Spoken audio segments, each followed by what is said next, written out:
Hello, my dear friends. Welcome in the beautiful world of Acharya's Academy. So today's our first topic is real numbers. जिसमें जो first topic है that is Euclid division lemma already delete हो चुका है आपके syllabus से। ठीक है, तो हम नेक्स्ट टॉपिक डिस्कस करने वाले हैं यहाँ पे that is fundamental theorem of arithmetic, जिसमें हमें क्या करना है, simply prime factors find out करने हैं। तो देखो यहाँ पे जो 1771 के प्राइम फैक्टर्स है, ठीक है, 10626 के प्राइम फैक्टर्स, ठीक है ना। तो प्राइम फैक्टर्स तो ऑलरेडी आपको आते ही होंगे हम कैसे फाइंड आउट करते हैं, ठीक है। तो ये जो है यहाँ पे डायग्राम दिए हैं उन्होंने, ठीक है। तो यहाँ पे क्या किया है, 32760 की जीरो के प्राइम फैक्टर्स वहां पे फाइंड आउट किए हैं उन्होंने, ठीक है। तो इसको क्या करना पड़ता है, पहले टू से डिवाइड करना पड़ता है। टू वन जा टू, टू सिक्स जा 12, फिर टू थ्री जा 6, फिर टू एट जा और जीरो, फिर टू से डिवाइड करना पड़ता है। टू एट जा, टू वन जा, टू नाइन जा और जीरो। तो इस तरीके से हमें प्राइम फैक्टर्स हम फाइंड आउट कर सकते हैं, ठीक है। तो ये जो लेफ्ट वाले पूरे होते हैं वो क्या होते हैं, आपके प्राइम फैक्टर्स होते हैं। फिर बाद में हमें क्या करना पड़ता है, ये प्राइम फैक्टर्स को पावर्स की फॉर्म में लिखना पड़ता है। तो यहाँ पे प्राइम फैक्टर्स देखो, यहाँ पे टू कितनी बार है, तीन बार है, तो टू रेस टू थ्री। फिर थ्री कितनी बार है, दो बार है, तो two raise to three raise to two two फाइव एक ही बार है, तो फाइव एज इट इज रहेगा। सेवन एक ही बार है और 13 एक ही बार है, ठीक है। तो इस तरीके से आपको प्राइम फैक्टर्स फाइंड आउट करने पड़ते हैं। फिर बाद में प्राइम फैक्टर्स फाइंड आउट करने के बाद उसको पावर्स में लिखने के बाद आपको एचसीएफ और एलसीएम फाइंड आउट करनी पड़ती है। तो एचसीएफ कैसे हम फाइंड आउट करते हैं, जैसे कि यहाँ पे 6 और 20 के एचसीएफ फाइंड आउट किए उन्होंने। 6 के प्राइम फैक्टर्स 2 एंड 3 और 20 के prime factors 2 square and into 5। तो इसमें अभी देखो यहाँ पे 6 के फैक्टर्स क्या है, 2 इंटू थ्री, और 20 के 2 स्क्वायर इंटू 5। तो यहाँ पे हमें एचसीएफ मतलब क्या होती है, इन दोनों की एचसीएफ मतलब product of the smallest power of each common prime factor in the numbers, ठीक है ना। ऐसा कॉमन फैक्टर्स, अभी यहाँ पे कॉमन फैक्टर कौन सा है, टू है। तो उसकी स्मॉलेस्ट पावर क्या है, यहाँ पे टू का स्क्वायर है और यहाँ पे टू रेस टू वन ही है, तो स्मॉलेस्ट पावर क्या होगी, टू रेस टू वन। तो एचसीएफ में सिर्फ क्या आएगा, टू रेस टू वन, जो कि यहाँ पे लिखा है ऑलरेडी, ठीक है। तो एचसीएफ क्या रहेगा, दोनों का टू रहेगा, two raise to one is to.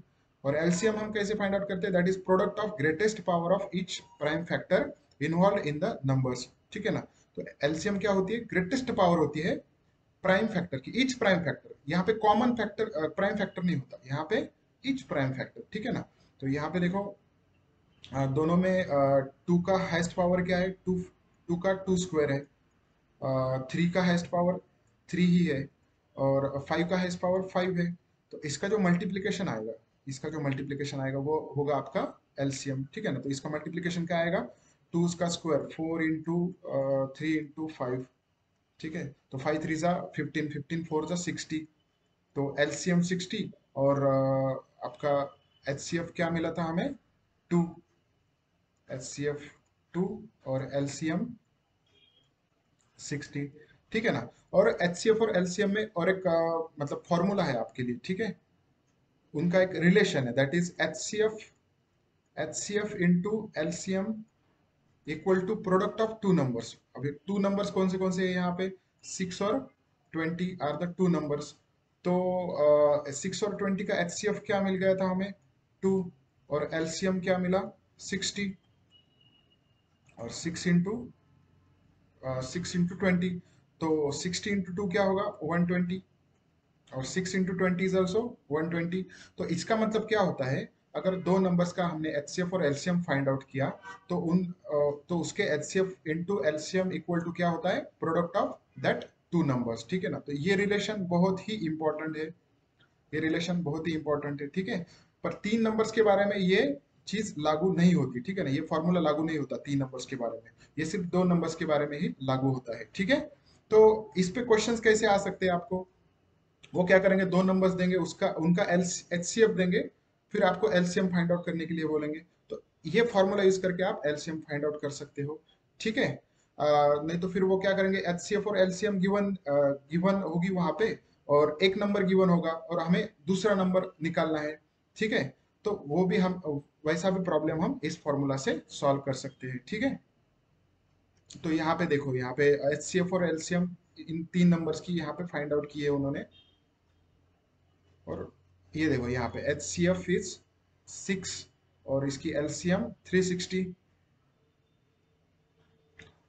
तो इसका जो HCF इंटू LCM किया और तीनों नंबर्स का प्रोडक्ट यहाँ पे इक्वल नहीं मिला, ठीक है ना, इक्वल नहीं मिला, तो तीन नंबर्स के बारे में इट इज नॉट इक्वल, ठीक है ना, इट इज नॉट इक्वल।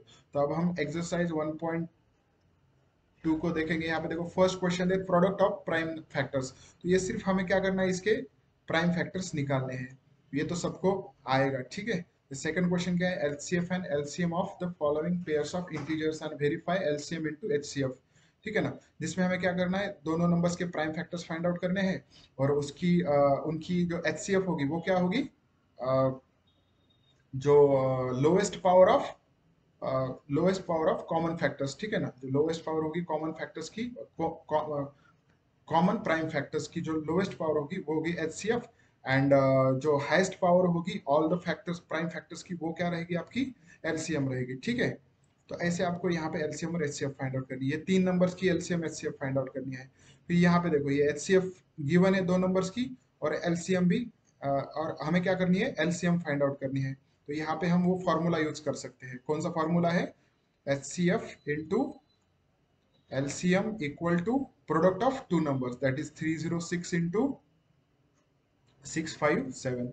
तो ये फॉर्मूला यूज करके हम यहाँ पे फाइंड आउट कर सकते हैं। तो यहाँ पे HCF की जगह पे 9 लिखो, और ये LCM इक्वल टू, और इसे ये 9 क्या होगा, यहाँ पे डिवाइड होगा, ये दो नंबर्स लिखे, ठीक है, ठीक है। फिर सिक्स क्वेश्चन क्या है, explain this one and this one are composite number. तो यहाँ पे आपको क्या करना है, इसको सॉल्व करके उसके फैक्टर्स अगर आ रहे होंगे, ठीक है ना, दो से ज्यादा फैक्टर्स अगर आ रहे होंगे तो वो क्या रहेगा, कंपोजिट नंबर रहेगा, ठीक है ना। तो ये बहुत इजी क्वेश्चन है। फिर ये सेवन क्वेश्चन क्या है, there is circular path around a sport field, the Sonia takes 18 minutes to drive one round of the field while Ravi takes 12 minutes for the same. तो ये ऐसे जो क्वेश्चंस होते हैं, तो वो उसका जो क्वेश्चन है क्या लास्ट में, वो दोनों मतलब after how many minutes will they meet again at the starting point. तो ऐसे जो टाइप के क्वेश्चन होते हैं, ठीक है ना, जैसे कि कोई वो दो ट्रेन का भी एग्जांपल दे सकते हैं। अभी यहाँ पे दो रवि का और सोनिया का दिया उन्होंने, ठीक है। तो दोनों ट्रेन का कब पहली बार मिलेगी, कि मतलब कितने टाइम के बाद पहली बार मिलेगी। तो इस ऐसे प्रॉब्लम से हमें क्या करना है, एलसीएम लेना है, ठीक है ना। अभी यहाँ पे देखो सोनिया का 18 मिनट्स है, और रवि 12 मिनट्स लेता है, ठीक है ना, एक राउंड जो सर्कुलर पाथ है, एक राउंड मारने के लिए 18 मिनट सोनिया को लगते हैं और रवि को 12 मिनट्स। तो इन दोनों की हमें क्या करनी पड़ती है, यहाँ पे एलसीएम फाइंड आउट करनी पड़ती है, और हम सॉल्व भी कर सकते हैं। यहाँ पे 18 का अगर टेबल हमने ये किया तो 18 टू जा 18 वन जा 18, 18 टू जा 36, और 12 के टेबल में 12 वन जा 12, 12 टू जा 24, 12 थ्री जा 36, ठीक है ना। तो ऐसे भी हम फाइंड आउट कर सकते हैं, पर यहाँ पे हमें एलसीएम से ही फाइंड आउट करना पड़ेगा अगर ये थ्योरी क्वेश्चन आया तो। अगर ये ऑब्जेक्टिव एमसीक्यूज में आया तो आप किसी भी मेथड से यहाँ पे सॉल्व करके उसका ऑप्शन लिख सकते हो, ठीक है। तो उसका एलसीएम 36 आएगा, तो 36 मिनट बाद वो दोनों स्टार्टिंग पॉइंट पे मिलेंगे अगेन, ठीक है ना। फिर नेक्स्ट टॉपिक क्या है हमारा, रिविजिटिंग इरेशनल नंबर्स। तो जिसमें हमें क्या करना है, इरेशनल नंबर्स तो सबको पता है क्या होते हैं irrational numbers. Irrational numbers are nothing but the non terminating non recurring numbers, like pi भी क्या है, एक इरेशनल नंबर है, √2 is also irrational number, √3 is also irrational number, √4 irrational नहीं होगा क्योंकि उसका आंसर 2 आता है, ठीक है, √5 इरेशनल नंबर, ठीक है ना। तो ऐसे नंबर्स को हमें इसमें क्या करना है, प्रूव करना है कि वो इरेशनल है, प्रूव करना है। अभी यहाँ पे देखो √2 इज इरेशनल को उन्होंने प्रूव किया है, तो वो कैसे करना है, ये क्वेश्चन भी आपको एग्जाम्पल में आएगा, ठीक है।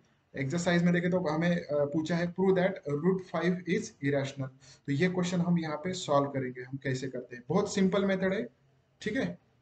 Prove that √5 is irrational, irrational, ठीक है। तो इसको हमें कैसे सॉल्व करना पड़ता है, कैसे प्रूव करना पड़ता है, तो ये हमें तो पता है कि √5 क्या है, इरेशनल है, पर हमें थियोरेटिकली यहाँ पे प्रूव करना है। तो हम क्या करेंगे, पहले स्टार्टिंग में इसे रैशनल नंबर एज्यूम करेंगे। सो हमें क्या करना पड़ता है, assume assume that assume √5 is rational number,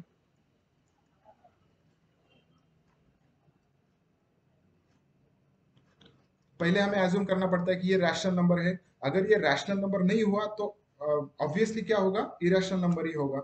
ठीक है, तो अगर ये रैशनल नंबर नहीं होगा तो क्या होगा, इरेशनल नंबर होगा। पर अभी यहाँ पे देखो ये रैशनल नंबर है, मतलब हम इसे क्या कर सकते हैं, ए बाय बी के फॉर्म में लिख सकते हैं।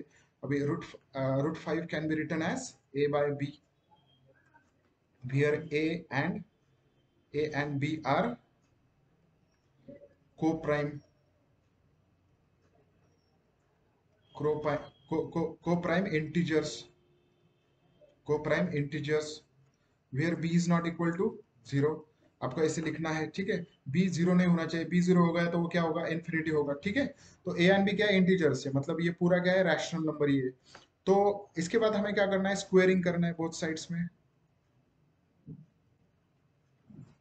Squaring on both sides, squaring on both sides. Square करने के बाद क्या होगा, ये root 5 square equal to A square upon B square होगा।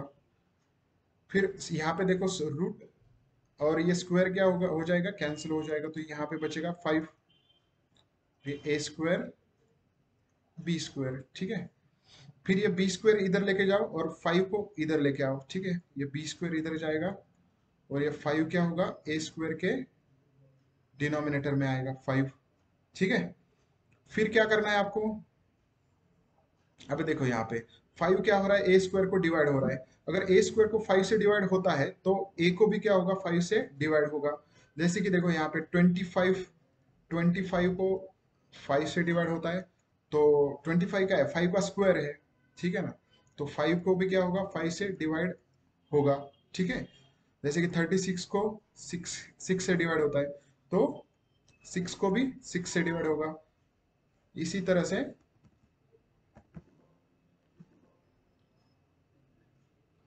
ठीक है,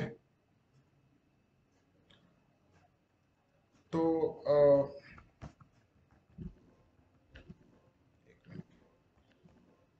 हाँ, तो ए स्क्वायर को अगर 5 से डिवाइड होता है तो ए को भी 5 से डिवाइड होगा। ठीक है, तो यहाँ पे आपको लिखना है, ठीक है, so a square is divisible bye,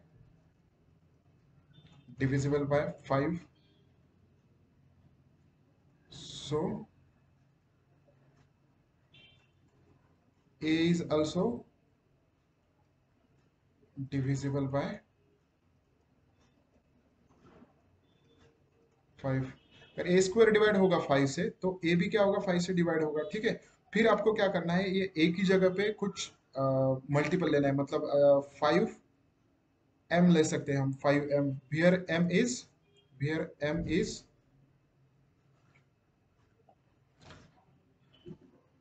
wear m is any integer, where m is any integer।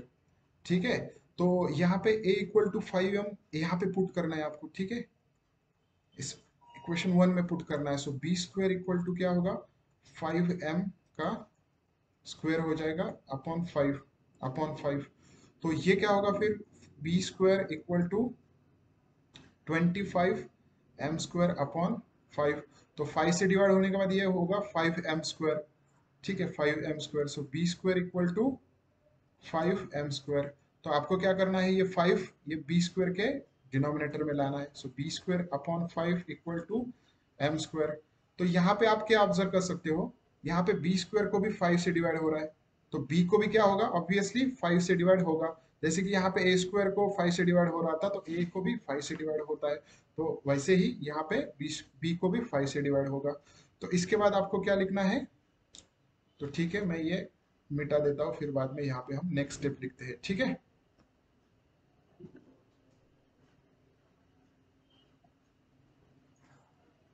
ठीक है, तो हमें क्या लिखना है, हमें क्या मिला था, B square upon 5 equal to m।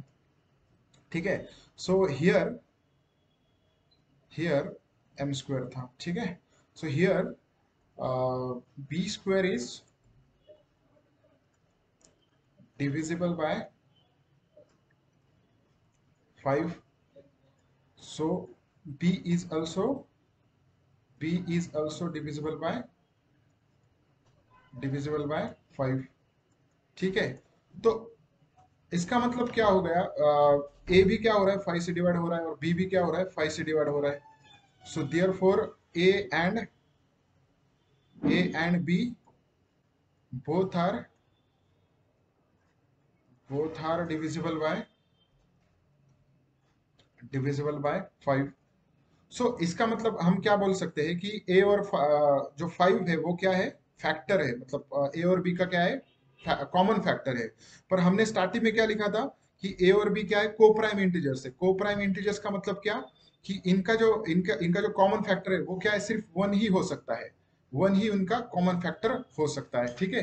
तो यहाँ पे देखो ए और बी क्या हो रहा है, 5 से डिवाइड हो रहा है, तो इसका मतलब क्या है, 5 is the common factor of A and B. पर हमने ऑलरेडी एज्यूम क्या किया था, वन ही कॉमन फैक्टर है। तो इसका मतलब क्या हो रहा है कि हमारा कॉन्ट्रडिक्शन यहाँ पे फॉल्स, मतलब फॉल्स प्रूव हो रहा है ना, ये हमने जो एज्यूम किया था कि ये रैशनल नंबर है।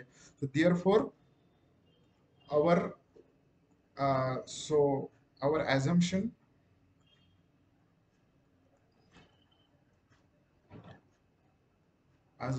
contradicts. So therefore root 5 is not a rational number. Root 5 is irrational number.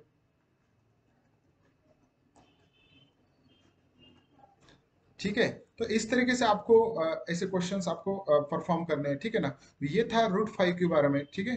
तो अगर आपको ऐसा क्वेश्चन आया 6 + √2, तो ये तो बहुत इजी क्वेश्चन है, ठीक है, ठीक है ना। 6 + √2,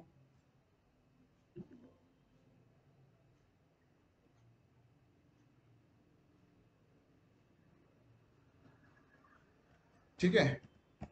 तो 6 + √2 को हम कैसे प्रूव कर सकते हैं, 6 + √2। तो इसमें भी हमें क्या करना है, स्टार्टिंग में वही सेंटेंस लिखना है कि assume that 6 + √2 is rational number, so it can be written in the form of a by b. So it can be written in the form of a by b, where a and b are co-prime, where a and b are co-prime numbers, where b is not equal to 0, ठीक है। फिर इसे क्या करना है, हमें ये √2 एक तरफ रखना है और ये 6 जो है राइट हैंड साइड में ट्रांसफर करना है। 6 ट्रांसफर हो गया तो -6 हो जाएगा, ठीक है। तो अब देखो यहाँ पे a बाई बी -6, तो हमें पता है a बाई बी क्या है, a और b क्या है, को प्राइम इंटीजर्स है, को प्राइम इंटीजर्स है। तो इसका मतलब क्या है, ए बाई बी क्या है, रैशनल नंबर है। तो ए बाई बी रैशनल नंबर में से 6 माइनस किया तो ये भी क्या हो जाएगा, पूरा रैशनल नंबर ही हो जाएगा। So as A and B are integers, a by b -6 is rational number, is rational number। तो ये पूरा क्या हो जाएगा, रैशनल नंबर हो जाएगा। तो ये अगर रैशनल नंबर है तो ये इक्वल टू के इसमें है ना, इक्वल टू √2, तो √2 भी क्या हो जाएगा, therefore √2 is also rational number. But यहाँ पे क्या हो रहा है, √2 रैशनल है क्या, नहीं है, इट इज इरेशनल नंबर। तो यहाँ पे कॉन्ट्रडिक्शन अराइज हो रहा है, ठीक है। So therefore it contradicts that √2 is irrational number. √2 is irrational number. Therefore 6 plus √2 is irrational number, ठीक है। तो इस तरीके से आपको ये प्रूव करना है, ठीक है ना। कौन सा भी क्वेश्चन आए यहाँ पे आपको इस तरीके से प्रूव करना है, ठीक है। तो ये जो क्वेश्चन है, और ये जो क्वेश्चन है 1/√2 अगर आया तो आपको क्या करना है, a बाई बी के फॉर्म में लिखना है। और फिर इसे आपको यहाँ पे √2 को इधर ट्रांसफर करना है और b इधर आएगा, b इधर न्यूमरेटर में आएगा और a डिनोमिनेटर में चला जाएगा, ठीक है। तो आपको इस तरीके से इसे प्रूव करना है, फिर बी बाय ए, ठीक है ना, बी बाय ए। फिर बोथ साइड स्क्वेयरिंग करके फिर सेम तरीके से हमने जैसे √5 का प्रूव किया था वैसे ही आपको यहाँ पे प्रूव करना है, ठीक है। तो ऐसा क्वेश्चन कंपलसरी एग्जाम में आएगा, ठीक है। फिर बाद में तो ये लास्ट वाला पॉइंट भी डिलीटेड है। ठीक है। ठीक है, तो इस तरीके से हमने पूरा जो भी है आप हमारे पॉइंट्स वो हमने डिस्कस कर दिए यहाँ पे। ठीक है, तो हम क्या करेंगे बाद में, आपको अगर कुछ डाउट आया फिर तो हम आप क्या कर सकते हो, यहाँ पे क्लास में आके भी पूछ सकते हो। ठीक है, तो यहाँ पे हम रुकेंगे। Thank you very much.